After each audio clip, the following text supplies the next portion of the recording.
a more resolved, a more sophisticated product. Hey guys, how you doing? So this video, TEIN S-Tech springs versus H&R lower-end springs. Basically, why am I changing them? I've fallen out with the TEIN, I've lost confidence in them, and I think I don't really like them. At the moment, the car is riding on the TEINs, and hopefully, once I swap them over to the H&R, the problems that I think I'm having are going to be solved by not having TEIN springs. So, what are my main issues with the TEIN springs? First of all, I think they are too low. My fault, I chose them. When I chose these TEIN springs, I wanted the lower-end springs that were the lowest, which was a mistake. And I think all the problems, the issues that I have with these TEIN springs are related to them being too low, in my opinion. Obviously, TEIN don't think they're too low, otherwise they wouldn't make them so low. Okay, so what are my problems? First of all, the ride on these is very, very crashy on the TEINs. You feel every bump, and I don't mean, okay, it's just a bumpy ride like coilovers. I mean, this car will slam into the bump stops with a force. And I think that is down to the fact that they don't give the dampers enough travel to build up resistance to the upward force of a bump. So the bump stop is it's going into the bump stop because it doesn't give the dampers enough travel, basically. The second reason, I believe that the wishbones are slightly higher on the outside than the inside, and I think that is effectively reducing the spring rate. The car is also going through drive shafts. You can feel it in high-speed bends. As the car starts to tilt, to roll, you can hear the drive shaft struggling, and again, I believe that is because the springs are too low. They're putting the drive shaft at an awkward angle, at an angle it's not really designed to be at, and that is compromising the integrity of the joints in the drive shaft. So long story short, I think if we go with a H&R, which is a much more sensible lower in 35 millimeters, I think it's going to raise the car, obviously, and I believe that's going to give the dampers that extra bit of travel so they don't slam into the bump stop so often. It's going to increase the stiffness of the ride.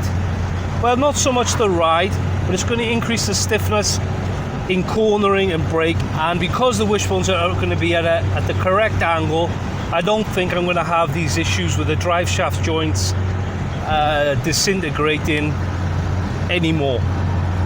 This is all hypothetical, guys. This is my theory at the moment.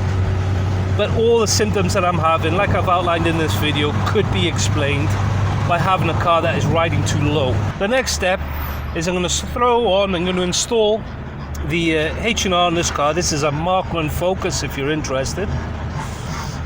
We're going to put the TEIN, we're going to take the TEIN off, put the H&R on, and we're going to see if what I've just said has been cured by the H&R springs. I hope so. So next time you see me, I'll probably be either working on the car or I'll be driving it with the H&R springs.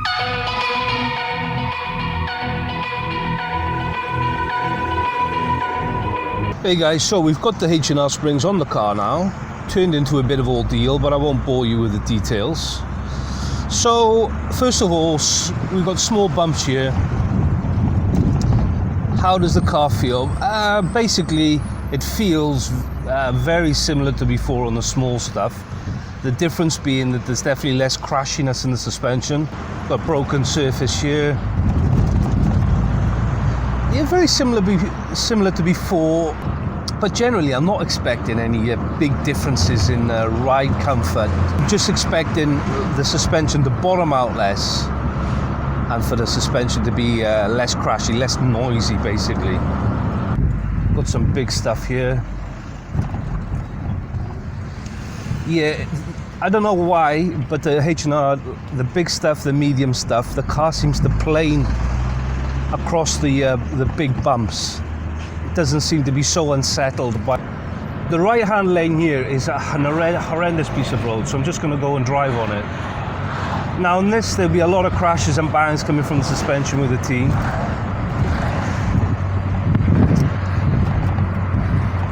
there is still a bit of crashing and bang coming with the H&R, but it's nowhere near as bad as it is with the TEIN. Got a drop here in the road.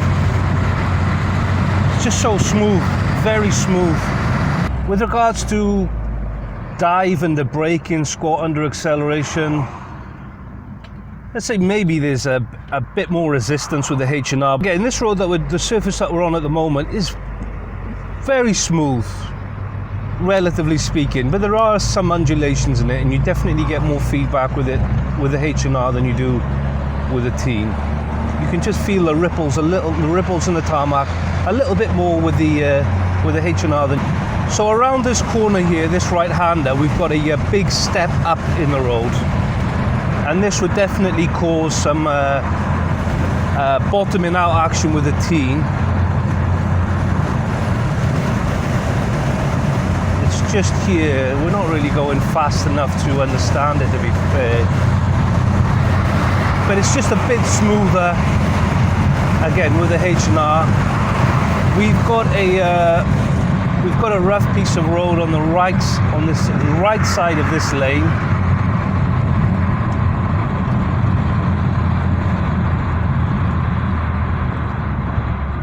And it's more or less unnoticeable with the H&R, to be fair. Bad piece of road here, but it's largely going through it with no real issue. And then we have an issue here with a drive shaft with the TEIN, but has nothing with the H&R. There's absolutely zero issue. And like this road here it's relatively bumpy. Let's go over this road work here. Yeah, it's just a more stable, smoother experience.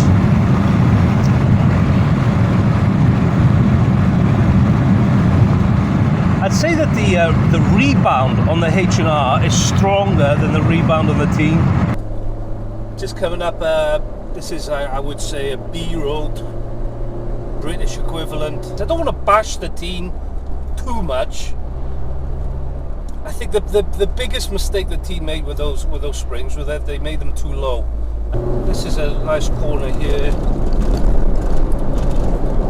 Yeah, I'd say the car it's maybe even a little bit oversteery with the H&R. Look, I'm not saying that the H&R is such a fantastic spring. I'm just saying that they behave a lot more like a normal car, you know, as a car should act.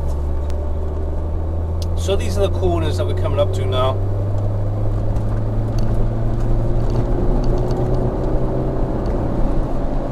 I've only had the H&R on a few days, so you know I'm still getting used to the characteristics.